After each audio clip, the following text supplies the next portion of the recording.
भेड़िया और कोबी की शुद्धिकरण सीरीज के पहले वाले भाग सुनने और देखने के लिए प्लेलिस्ट में या फिर डिस्क्रिप्शन में जाकर क्लिक करें। इस कॉमिक्स के हार्ड कॉपी खरीदने के लिए आप डिस्क्रिप्शन में जाकर लिंक पर क्लिक कर सकते हैं। काया पहाड़ी से कूदती है और नीचे गिरते हुए पेड़ों की झाड़ियों से बच जाती है।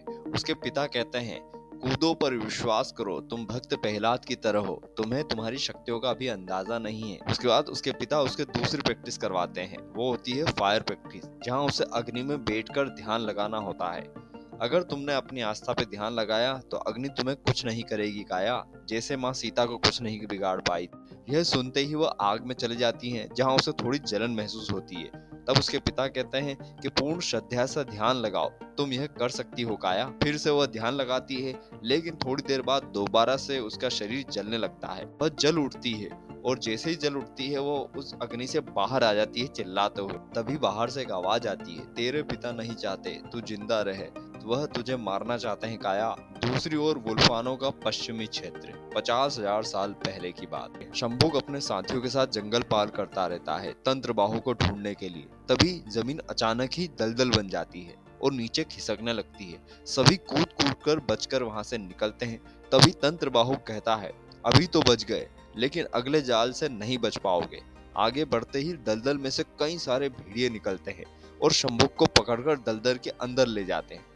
बाकी लोगों पर दलदली भेड़िए हमला कर देते हैं। सभी योद्धा उनसे लड़ने में व्यस्त हो जाते हैं और धीरे धीरे वो दलदल में सभी योद्धाओं के साथ समा जाते हैं। तभी अचानक पूंछ बाहर आती है और राजकुमार शंभुक दलदल से बाहर निकलते हैं एक भेड़िए की खोपड़ी को लेकर, और फिर अपने साथियों को देखते हैं। कहीं नहीं दिखाई देने की वजह से वह अपनी पूंछ की मदद से ही अपने सारे कालजयी योद्धाओं को उस दलदल से बाहर निकाल लेते हैं। यह देख तंत्रबाहु गुस्से से लाल हो जाता है और कहता है, इससे भी बच गए, लेकिन मेरे पास बहुत से अभी तीर बाकी हैं राजकुमार शंभुक, अगली बार नहीं बच पाओगे। राजकुमार शंभुक और योद्धा आगे जैसे ही बढ़ते हैं, तभी अचानक आसमान से खून की बारिश होने लगती है, जहां पर ढेर सारे मृत शव वाले भेड़िए अचानक ही जिंदा होकर उन पर हमला करने लग जाते हैं। सभी योद्धा और साथ में शंभुक उनसे लड़ने लग जाते हैं और जैसे ही वो उन्हें काटते हैं, जहां जहां से वो काटते हैं वापस शरीर जुड़ जाते हैं। सारे योद्धा थक जाते हैं लड़ते लड़ते, लेकिन तंत्र बाहु के शव तंत्र नहीं रुकते।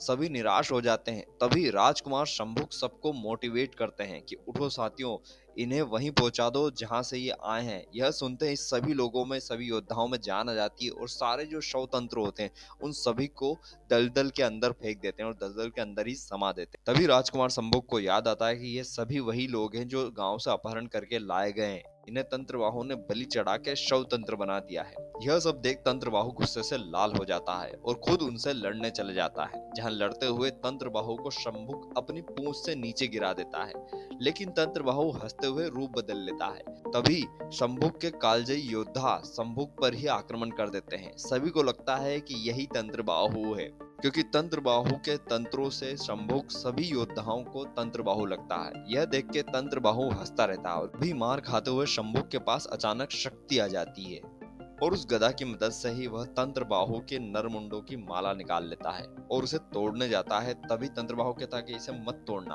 और हंसते हुए शंभुक उसे तोड़ देता है। यह देख तंत्रबाहु फिर से हंसने लग जाता और कहता है, तुझे इसे तोड़ना नहीं था, क्योंकि इस मुंड माला में सैकड़ों भेड़ियों के प्रेत भरे पड़े हैं। वो सारे प्रेत अचानक से निकलते हैं और सभी योद्धा और शंभुक के ऊपर हमला कर देते हैं। तभी शंभुक अपने गले की कंठमाला निकालकर मदद मांगता है भेड़िया देवता से, और उसके बाद तभी एक सोने का भेड़िया निकलता है जो सारे प्रेतों को खाने लग जाता है और सोखने लग जाता है।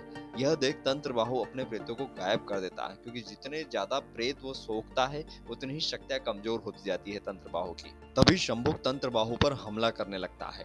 तभी मरता हुआ तंत्रबाहु मरते हुए कहता है कि मैं मरते मरते भी मेरे पास एक तीर बचा है जो मेरे मरने के साथ ही शुरू हो जाएगा, और उसके साथ ही तंत्रबाहु की गुफा टूट जाती है और उसमें रखा हुआ विष पात्र भी टूट जाता है। तभी परिषद कहती है कि राज्य में एक बहुत बड़ी विपदा आने वाली है, क्योंकि तंत्रबाहु के मरते ही उसकी गुफा में रखा हुआ विष पात्र भी टूट चुका है और विष पात्र से निकले सारे विषाणु पूरे राज्य के ऊपर फैल रहे हैं। उससे बचने के लिए किसी को कोई उपाय नहीं सूझता। तभी यह एक देव आभूषण है जिसकी मदद से सारे विषाणु को यह सोख सकती है, लेकिन इन्हें पूरी तरीके से खत्म करने के लिए जो भी इस पट्टी को दोबारा से धारण करेगा वो सारा विष उसके अंदर चले जाएगा और वह भी मृत्यु को प्राप्त हो जाएगा। तो यह बलिदान तुम्हें देना होगा। तभी शंभुक कहता है कि अगर इससे राज्य के लोग बच जाते हैं, ये राज्य बच जाता है, तो मैं यह बलिदान हंसते हुए देना चाहूंगा।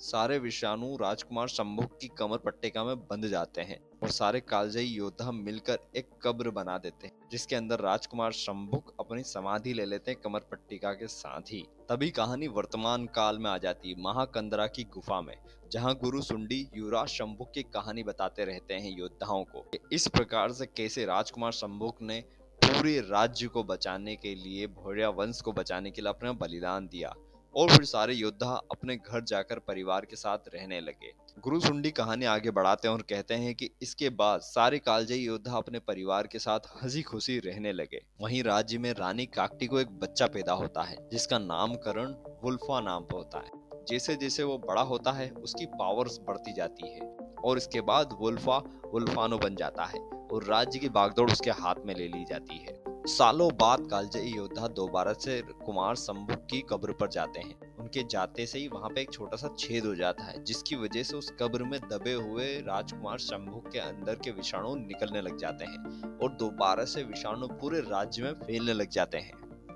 यह बात वुल्फानो को पता लगती है। यह सब कैसे हुआ, इस पे चिंतन होता है और तभी पता चलता है कालजयी योद्धा उस कब्र पे गए थे, जिनकी वजह से दोबारा से वहां पे एक छेद हो गया, जिसकी वजह से सारे विषाणु फैलने लग गए हैं। यह सब पता चलते ही वुल्फानो गुस्से में सभी कालजयी योद्धाओं को महाकंदरा नाम की गुफा में ही रहने की सजा देता है और कहता है कि जब तक यह विषाणु समाप्त नहीं हो जाते और सब चीज शांत नहीं हो जाती, तब तक आप सभी को वहीं पे रहना, वहां से बाहर नहीं जाना है। जैसे विषाणु खत्म हो जाएंगे, मैं दोबारा से आपको राज्य में बुला लूंगा, तब तक आपको उस कंदरा वाली गुफा में ही रहना है। कहानी दोबारा से वर्तमान में आ जाती है, जहां गुरु सुंडी कहते हैं कि कैसे कालजयी योद्धाओं की गलती से समाधि पर से सारे के सारे विषाणु दोबारा से बाहर आ जाते हैं। सभी योद्धा यह सुनकर गुस्से में आ जाते हैं और कहते हैं हम धरती पर अपना अब राज्य बनाएंगे, क्योंकि हम उस वुल्फानो राज्य में नहीं जा सकते, तो इस धरती को ही अपना राज्य बनाएंगे। भी गुरु सुंडी कहते हैं कि नहीं, ऐसा नहीं करना है। पूर्णमासी की रात को न्याय परिषद प्रकट होगी और वहां पर फैसला होगा, उसके बाद ही पता चलेगा कि राज्य किसका होगा। दूसरी ओर जंगल में भेड़िया ध्यान लगाता रहता है, गुफा से निकले योद्धाओं के बारे में सोचता रहता है और अचानक ही उसे जेन की याद आने लगती है और वह देखता है कि उसके सामने जेन प्रकट हो गई है और अचानक ही एक पल में एक बूढ़ी औरत के रूप में कहती है, भेड़िया आखिर हम मिल ही गए। कहानी पुराने समय में आ जाती है। मामा कहता हुआ भेड़िया इधर उधर भागता रहता है और उसे पकड़ने के लिए उसकी माँ उसके पीछे भागती रहती है। तभी वह जैसे उसे पकड़ लेती है और आंख की पट्टी खोलती है, तो वह देखती है कि भेड़िया के आंख मुंह कान कुछ भी नहीं दिखाई देते हैं और वह अचानक ही घबराकर जाग जाती है और वह दासी से कहती है कि मुझे लगता है कि मेरा कोई न कोई पुत्र जरूर अवश्य है। मुझे बार बार सपने में आकर वो मुझे याद दिलाता है। तभी वहां राजा आ जाता है और कहता है वो दुष्ट वुल्फा अपने गुरु की तरह ही तांत्रिक है, तुम्हारे सपने में बार बार उसके पुत्र बना बनाकर तुम्हें दिखा रहा है ताकि तुम्हारे अंदर उसके प्रति एक भावना प्रकट हो सके। वह उसे समझा देता है और वह रोते हुए चुप हो जाती है। इसके बाद रात होते से ही राजकुमारी दोबारा से तहखाने में जाती है, जहाँ पे बंद हुए वुल्फा से वो मिलने चले जाती है और फिर वुल्फा से कहती है कि बताओ दुष्ट, क्या हमारा कोई बेटा था? यह भाग यहीं तक समाप्त होता है। अब इस कड़ी का आखिरी और अंतिम भाग आएगा महाभियोग में, तो हमारे साथ बने रहिए। लाइक शेयर सब्सक्राइब करना ना भूले। धन्यवाद दोस्तों।